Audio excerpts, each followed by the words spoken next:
आजपासून जेवणाचा डबा घरातनच घेऊन जा. उगीच बाहेरचं खाल्लं आणि पोट बिघडलं तर तब्येतीवर परिणाम नको ना. काय तुझे नियम तू माझ्यावर लादायचे नाहीत बरं का. हा, मी डबा नेणार नाही. अहो पण मी तयार ठेवलाय. काय बोललो मी. झाली आरती सुरू झाली. मंदिरातल्या धर्मशाळेत राहतोय की काय वाटायला लागले. चाललाय आरती चाललंय.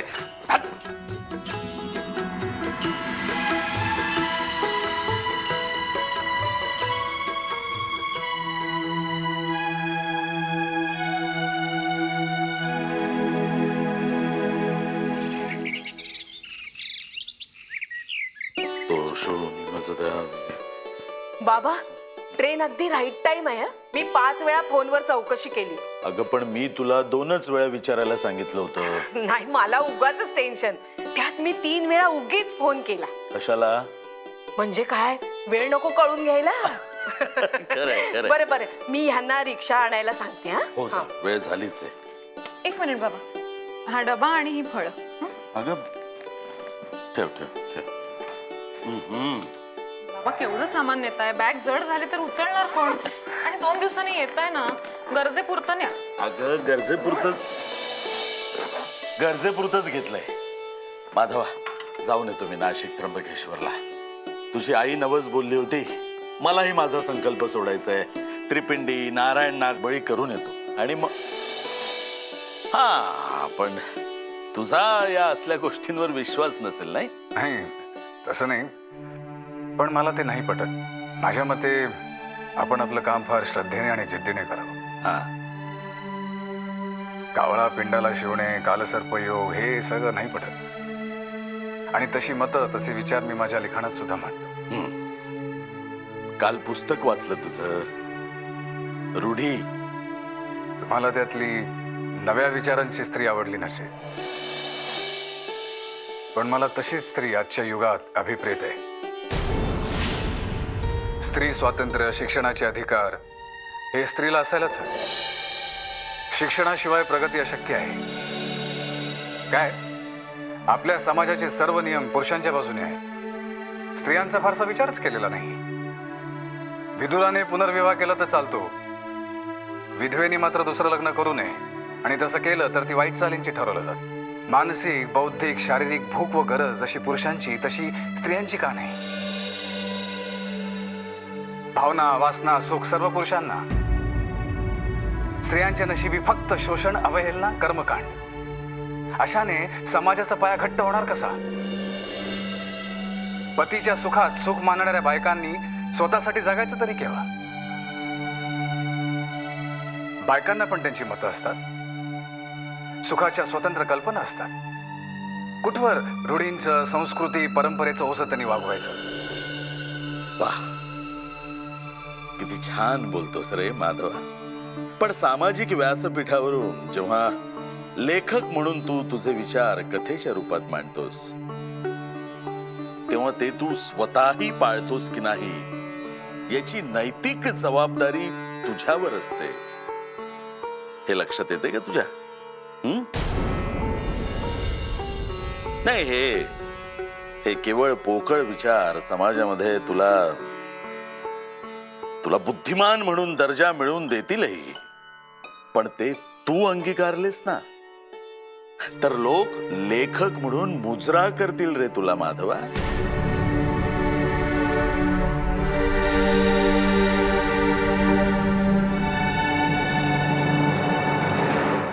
मी काय बोलतोय लक्षात येतंय का तुझ्या. हो येते लक्षात. बरोबर मी होतो पुढे, तुम्ही या. अरे मी नाही मी बघतो ना रिक्षा आली आहे का.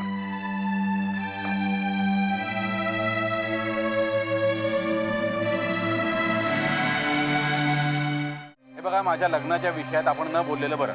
अरे का रे बाबा लग्न करायचं नाही का तुला. कुठलायस कुठे. तो नाहीये काही. मग प्रश्न काय आहे. आम्ही तुझ्यासाठी मुली बघायच्याच नाहीयेत का. प्रत्येक वेळेला तू तुझ्या लग्नाचा विषय टाळतो. हो कारण माझ्या लग्नाचा निर्णय मला पूर्ण विचारांती घ्यायचा आहे. जी मुलगी मला समजून घेऊ शकते, माझ्या विचारांना समजून घेऊ शकते, अशा मुलीशीच मला लग्न करायचं. केवळ घरातली 4 कामं करता येतात आणि उत्तम स्वयंपाक करता येतो म्हणून त्या मुलीशी मला लग्न करायचं नाहीये. या ऐका, म्हणजे मी घरातली कामं केली, तुम्हाला वाढवलं, शिक्षण घेऊ शकले नाही, मग लग्नाला नालायक होते का रे? यावेळेचा काळ काय सांगू तुला आता. काही काळ बदललेला नाहीये, आहे तसंच सुरू आहे भास्कर. तुला आता आमची मतच खोडायची असतील तर भाग वेगळा. तो माधव पण त्यातला. त्या विद्येला इतके दिवस घरात ठेवलंय. मुंबईत शिकला ना मुलगा, मग तो असंच करणार. हे बघा, मला अजूनही वाटतं तुम्ही फक्त एकाच बाजूने विचार करताय. अरे थोडंसं माधवच्या बाजूने विचार करून बघा ना. माधवला जर का त्याची बायको शिकलेली असावी असं वाटत असेल तर त्यामध्ये त्याची काय चूक आहे? विद्याला वाटतंय ना तिचा संसार सुखी व्हावा असं, मग माधवच्या भावनांचा तिने विचार करायला नको? सांगा ना. बघा, माझं एक प्रामाणिक मत आहे, जोपर्यंत तुमची मनं जुळत नाहीत ना तोपर्यंत तुमचा संसार सुरू होऊ शकत नाही. माधवचं चुकतंय असं मला तरी अजिबात वाटत नाही. आमचं चुकतंय. मुलांकडनं फार अपेक्षा ठेवल्या ना आम्ही. राहू दे, पण तू आमच्या मतांचा आणि भावनांचा विचार करत नाहीयेस ना, हे फार वाईट आहे हा भास्कर. बघ आई, असू दे, राहू दे, चला.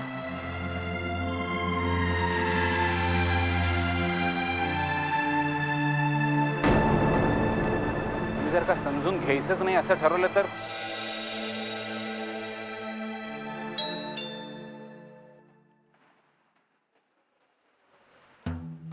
हाय, कोण हवंय आपल्याला?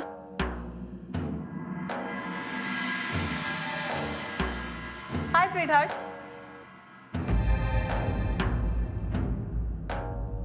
मी मोहिनी.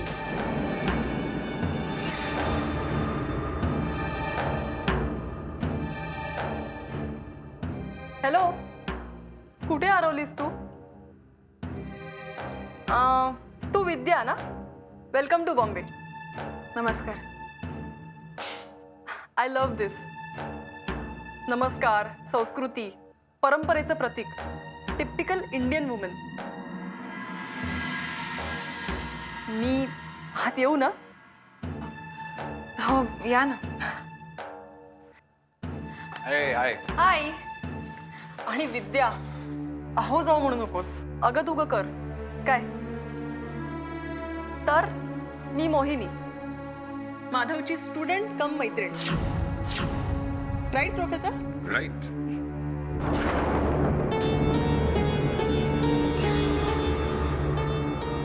खरंच तुला भेटून खूप बरं वाटलं. खूप छान चेहरा, पाणीदार डोळे, कुंकू, बांगड्या. माझं ठीक आहे, पण ही का अशी लंकेच्या पार्वतीसारखी? गळ्यात काही नाही, कुंकू नाही, बांगड्या नाही, कपडे पण हे असले, केस विस्फारलेले. अगं असं काय बघतेस? बोल ना. माणसाचं मन पाण्यासारखं निर्मळ असावं, म्हणजे हे माधवचंच वाक्य आहे. बोल बोल. मी काय बोलणार? ठीक आहे, मीच बोलते. माधवनी मला जेव्हा सांगितलं ना माझी बायको मुंबईत येते, तेव्हापासून मी चान्सच बघत होते कधी एकदा तुला भेटतेय म्हणून. तुला माहितीये ना तू कोण आहेस ते? ही माझी टर उडवते की काय? कशी निर्लज्जासारखी खिकी करून हसती. एकेरी नावाने हाका काय मारते, माधव माधव. लाज कशी नाही वाटत? हॅलो, तू अशी अचानक विचारांमध्ये कशी हरवतेस ग? अगं ती काय बोलणार? अशा स्पष्ट बोलणाऱ्या, बिनधास्त वागणाऱ्या मुली तिने आजवर बघितल्या नाही आहेत ना. I know. म्हणजे गावाकडे अशा संस्कार, लोकलज्जा अशा गोष्टींचा जास्त विचार केला जातो ना. करेक्ट. बायकांनी मोठ्याने हसायचं नाही, मोजकच बोलायचं, शिष्टाचार पाळायचे, अरे तुरेवर यायचं नाही. पण अशा संकल्पना आजकाल कुठे राहिल्या? हा, तर मी काय बोलत होते? मॅडम विद्या, तुम्ही एका प्रतिभावंत प्रोफेसरची पत्नी आहात. खरंच खूप भाग्यवान आहेस तू. आणि मी सुद्धा. माधवची मैत्रीण आहे मी. Right professor? राईट. अंगसटीला का जाते ही? लाज कशी नाही वाटत आहे हिला? बायको समोर उभी असताना खुशाल माझ्या नवऱ्याचा हात हातात घेते, बिलगते. काय मॉडर्न मॉडर्न काय म्हणतात ते काय हेच म्हणजे निर्लज्जपणा. हो, निर्लज्जपणाच आहे हा. तू माधवच्या कथा वाचल्या असशीलच म्हणा. रूढी कल्पांत त्या सांजवेळी मी तर अगदी पारायणच केली आहे. एक एक वाक्य अगदी मनात घर करणारं, स्त्री पुरुष संबंधांना एक नवीन दिशा दाखवणारं, अगदी सशक्त. इतकं कौतुक करते ही, खरंच हिची तितकं समजण्याची योग्यता आहे का? की उगाच आपण विचारवंत आहोत असं दाखवते? पुरे तुझ्या भावना कळल्या. अरे माधव, खरंच सांगते मी, तुझ्या लेखनामध्ये एक अद्भुत शक्ती आहे, स्त्री मनाला भुरळ घालणारी. तुझ्या या प्रसन्न व्यक्तिमत्वासारखी तुझी लिखाणाची शैली खूप मोहवणारी, खेचणारी. मोहिनी मॅडम, बस झालं आता. अरे माधव, असं काय करतोस? खरंच सांगते, अरे खरंच. हिला ना आधी पाठीच खेचावं लागणार आहे. जास्तच जवळ जाण्याचा प्रयत्न करते. अगं विद्या, काहीतरी बोल ना. अशी बघत काय राहतेस? प्लीज एकदम मोकळेपणाने बोल. हॅलो, बोल काहीतरी. ही अंगसाटीला जाण्यासाठीच हसतेय का? पण असं बरं नाही. परपुरुषाला असं अंगसाटीला जाणं, उगाचच लाडात बोलणं चांगल्या मुलीचं लक्षण नाही हे. आणि हे पण निसंकोच बोलतात तिच्याशी. माझ्या वाटण्याची काही परवाही नाही यांना. लतिका सांगत होती तसं काही तर नसेल ना या दोघांमध्ये?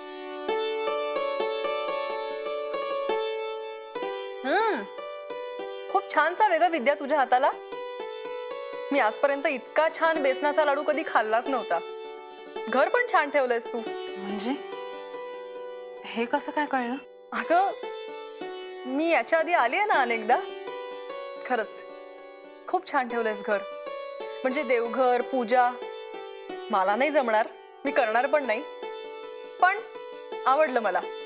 आणि लाडू चिवडा बेस्ट आहे. भाग्यवान आहे माधव.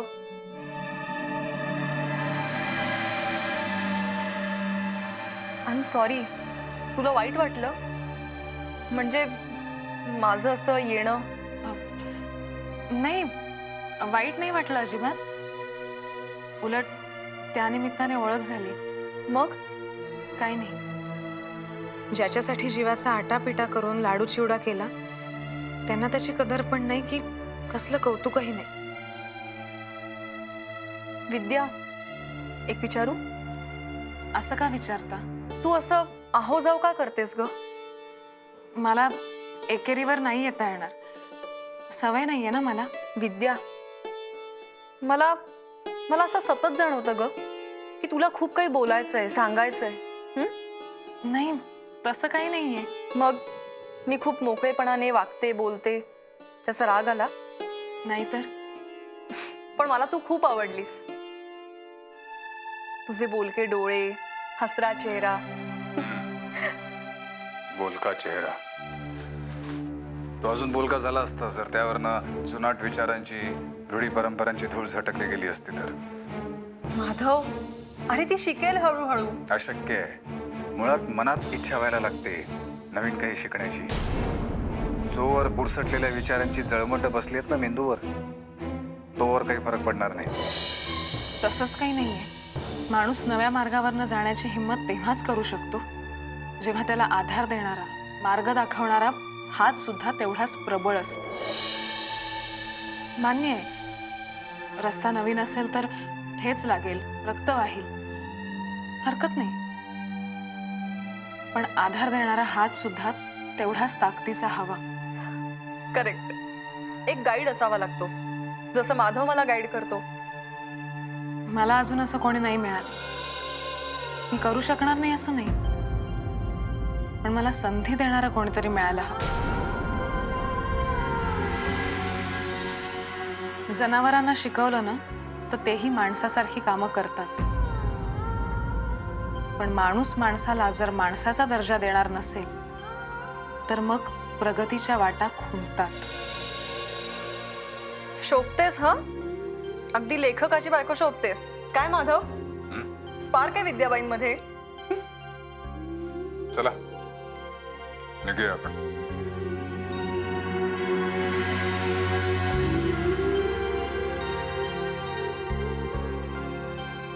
बाय विद्या, तुला भेटून खरंच खूप बरं वाटलं. येत जा. हं. बाय.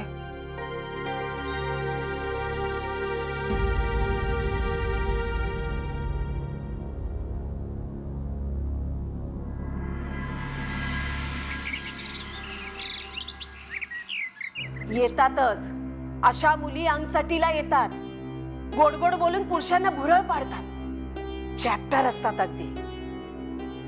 म्हणजे असं बघ, आपलं काम काढून घेण्यासाठी त्यांना अशी लाडी गोडी लावून त्यांना नादी लावतात. लतिका वहिनी, का कोणास ठाऊक पण मोहिनी मला त्यातली नाही वाटली. हीच तर गंमत आहे ना. इकडे तुला खुश ठेवायचं, तिकडे माधवशी गोड गोड बोलायचं, म्हणजे दोन्हीकडून ही चांगलीच. तसं नसताना तर चुपचाप घरी बसली असते. प्रश्न ट्युशनचा आहे ना. माधव जातोय ना रोज तिच्या घरी तिला शिकवायला, पण नाही, तू यायच्या आधी दिवसातून 2दा तरी ही बया घरी यायची. पक्की शेजारी नाही. तळमजल्यापासून 4थ्या मजल्यापर्यंत कुणाच्या घरी काय शिस्त हे वासावरून ओळखणारी आहे मी. पण असं वागून काय मिळणार मोहिनीला? मी लग्नाची बायको आहे ह्यांची, आणि आता मरेपर्यंत तरी या घरातनं मी नाही जायची. पण तू इथे राहिलेली तिला बघवणार आहे का? मोहिनीच्या पोटात दुखणारच आहे. आता ही दोघं एकत्र घराबाहेर पडली ना. नाही म्हणजे मला कोणाच्या संसारात बिब्बा वगैरे घालायचा नाहीये, पण तुझ्यासारखी साधी सरळ गुणी बायको असताना ही मैत्रीची नाटकं कशाला हवी आहेत? स्टुडंट आहे ना, मग कॉलेजमध्ये राहा ना. घरात कशाला कडमडतीये? मला अजूनही मोहिनीची फार मोठी चूक आहे ह्यात असं नाही वाटत. ह्या सगळ्याला कारणीभूत आहेत तो माझा नवरा. माझा नवराच मला किंमत देत नाही. त्यांनीच जर मला किंमत दिली नाही तर इतर कोण मला कशाला किंमत देईल? आणि नेमकी हीच गोष्ट बाबांच्या जिव्हारी लागली. बिचारे निघून गेले नाशिकला. नाही, तू म्हणतेस ते सुद्धा काही खोटं नाहीये, पण ह्या अशाच गोष्टीचा ह्या मोहिनीसारख्या मुली फायदा घेतात. आज माधवच्या नावाला लेखक म्हणून मान्यता मिळालेली आहे. अगं, यशस्वी माणसाच्या मागे मुली असतातच. जरा जपून, मोहिनीपासून सावध राहा. अगं, बघता बघता तुझा संसार उद्ध्वस्त करेल ती.